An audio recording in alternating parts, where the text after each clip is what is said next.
since the beginning of the Attack on Titan anime series, one thing has been made clear. This is a cruel world. A world where people have to run away from giant monsters who will tear them limb from limb and eat them alive. But just like in the real world, all evil things stem from one thing: the darkness of the heart of men. And this episode might be one of the most intense of the entire series, and one that any fan of the series should definitely check out, as we finally get the big reveal in Origins of the Titans in the series, and how it all stems from a massive conflict from two countries.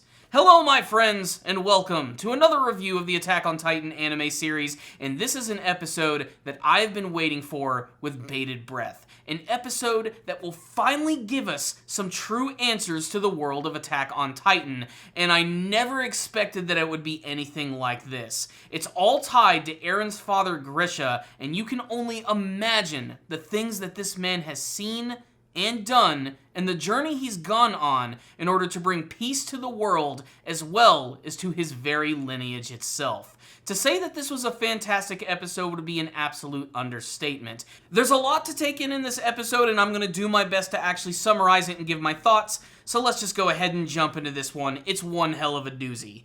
So, the entire history of the Titans is actually tied to this nation which goes by the name of Eldia, and they were actually founded by this woman who goes by the name of Ymir Fritz. Ymir actually was able to obtain the power of the Titans, and she was able to divide it into 9 distinctive powers, which she bestowed to her people. The Eldians actually ended up going to war with this other nation, which goes by the name of Marley, and eventually they were able to conquer them. Over time, however, the Marleyans actually had the ability to rise up against the Eldians, and even stole much of the Titan power for themselves, and ended up subjugating all of the Eldians, incorporating them into their society, and essentially turning them into second-class citizens, and they might as well be slaves at this point. If anyone went against them in any way, if anybody tried to rise up against the Marleyans, they were injected with the power of the Titans and sent away to their very own paradise. And this paradise just so happens to be the island where most of the series has actually taken place in the first place. We get to learn that where Eren, Mikasa, and Armin grew up is actually this island which goes by the name of Paradis, where the exiles of the Eldians have actually held up and are trying to live away from the subjugation of Marley. However, the Marleyans, like I said, would actually take these subjects of Ymir, as they call them, inject them with the Titans, and throw them off of this massive wall where they would eventually live. This is actually where all of the Titans come from. Every Titan that we've seen in the series, for the most part, has actually been an Eldian prisoner who was thrown away by the Marleyans and injected with the power of the Titans. Now, this is all really important information, but most of this episode is all about Grisha and his life. Grisha and his family are actually Eldians, and thus they are subjugated by the Marleyans. That's why in the last episode, when he actually left the city with Faye, that this was a pretty big freaking deal. They wanted to go off and see these airships, and when they actually do finally see them for the first time, they are found by 2 Marleyan soldiers who decide to give them an option. They can do some manual service, or they can get a beating. Grisha decides that he's going to take the beating for both himself and his sister, and that's exactly what happens. Except that his sister ends up getting completely killed by one of these soldiers as she's fed alive to a group of hungry dogs. As if that's not fucked up enough, Grisha's parents don't really seem to do anything about it. His father is kind of just accepting of that's just the way that things are, and as an Eldian, you just have to bend over for the Marleyans. But Grisha wasn't going to take this sitting down. He wasn't going to let the death of his sister completely ruin his life. He wasn't going to be subjugated by the Marleyans anymore, and that's when he decided to join this restorationist group, which was going to somehow bring Eldia back to its glory and take down Marley. They were even led by this inside man who went by the name of the Owl, and they even came to a point where it looks like they were actually going to have a massive coup, an uprising for all of the people of Eldia. But wait, there's more! It's incredibly disturbing. We also get to learn that Grisha had a wife and a child when he was actually living in Marley, a woman by the name of Dinah Fritz, and they also had a son who goes by the name of Zeke. None other than the Beast Titan himself. And both Dinah and Grisha tried to install their beliefs into Zeke in order to make him sort of like this martyr, this warrior who could eventually obtain the power to take down the Marleyans. However, Zeke did not agree to go along with any of this and ended up selling out his parents to the military. This is actually how they ended up getting caught. His very own son sold him out. Now we can definitely see why there's such a strained relationship between Zeke, Grisha, and Eren, and it's only going to get more intense from here. And then we come to the most crucial scene of the episode, where they go to the walls where all of Grisha's comrades are transformed into Titans and sent over the side of the wall. We get to see that the sergeant commander who's in charge of all of this is none other than the one that killed his sister. And to top it all off, he actually ends up injecting Dinah with this DNA as well, and she doesn't just transform into any Titan. No, she transforms into the very Titan, which is the one responsible for eating Eren's mother. If that's not one of the most fucked up things from the entire series, trust me, it gets even crazier from here. So the main reason this Sergeant Major is actually doing all of these things is because basically he's a sick bastard. He's bored with life. He simply just wants to experiment with the Eldians by feeding them to Titans, transforming them into the giant creatures, and as he liked to do when Grisha was just a child, killing his sister in an incredibly violent fashion. But it just so happens that one of these soldiers just so happened to be one of the informants for the Restorationists, the Owl himself, and he ends up kicking this Sergeant Major over the side, who ends up getting eaten by one of the Titans in a very grisly manner. It just so happens that this Kruger character is actually a part of the Restorationist group and even seems to harbor the power of the Attack Titan, which is the one which is utilized by Eren.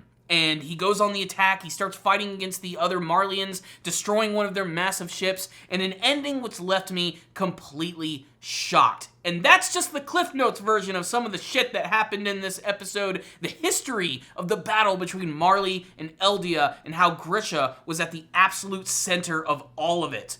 What is the rundown on this episode? I'm speechless, to be perfectly honest. I did not know that the history of the Titans was going to be something that this was absolute disturbing, and it has opened my eyes to the rest of the series, and will make it so that when I rewatch the show, I'm going to see it in a completely different fashion. It pretty much is the game changer for the entire show, and I can see it being controversial with some people, but honestly, I absolutely love the way that it was portrayed in this episode. It was sad and disturbing in the best ways possible, but was done in that way that Attack on Titan always manages to tug at your heartstrings and absolutely depress you all at the same time. It's such a sad story, and Grisha's entire, backstory has got to be one of the most fucked up things that I've seen in just about any anime series that I have ever seen. Where his story is going to go from here is very interesting. What I also liked about this episode is that most of it was told through flashbacks, but these are all actually memories which are flashing within Eren's head. And this makes sense, as he actually consumed his father as a Titan at some point in the past, so he sort of inherited everything that he is, and he's sort of slowly learning about the true history of the Titans, and how it's all been about this battle between these two countries and someone who obtained the power of the Titans themselves. They don't go too deep into how Ymir actually obtained these powers. They say that she got them from some sort of Titan devil. I'm not sure how this all originated or how the Marleyans were able to create this Titan serum which allowed them to transform people. There's still a lot of mystery, but this is definitely going to sort of open up the Pandora's box on what's truly going on with the series, and it was paced so well and done with incredible animation and artwork, and it made me care about all of these characters that I've never actually seen before. There are so many layers and amazing moments to this episode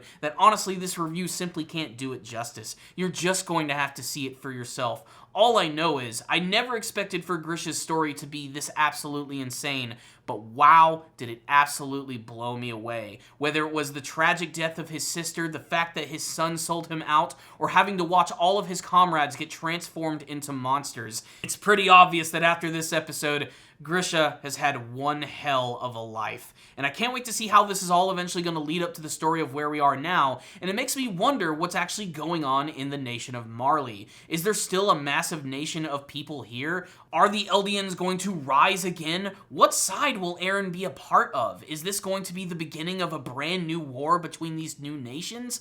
Really, I'm just pumped to see what's actually going to happen next, and I will say that the lore of the entire series has absolutely been rocked to its core by this episode. Whether it's the animation, the voice acting, the new characters, the tragic moments, the sad moments, the action moments, this was a full package episode that you gotta check out, and it is just brimming with tons of details about the lore of the series. I'm giving this one a 5 out of 5. I thought this was an amazing episode of Attack on Titan, and I would love to get your thoughts on it. As someone who doesn't read the manga, this was incredibly shocking, but how did you guys view the episode? What did you think about this episode of Attack on Titan? Grisha's backstory, his family, the death of his sister, the big revelation that this is all stemming from a massive war between two nations. Let's have a big discussion about this episode, your favorite moments, and the moments that rocked you the most. All of that, comment section below. Thank you all for watching this review. Make sure to subscribe to the channel for more anime reviews, discussions, reactions, and all that stuff. And if you want to help support this channel, please check out my Patreon and PayPal account. There'll be links for all that stuff in the description box below. I'll see you all next time, and as always, stay down, baby.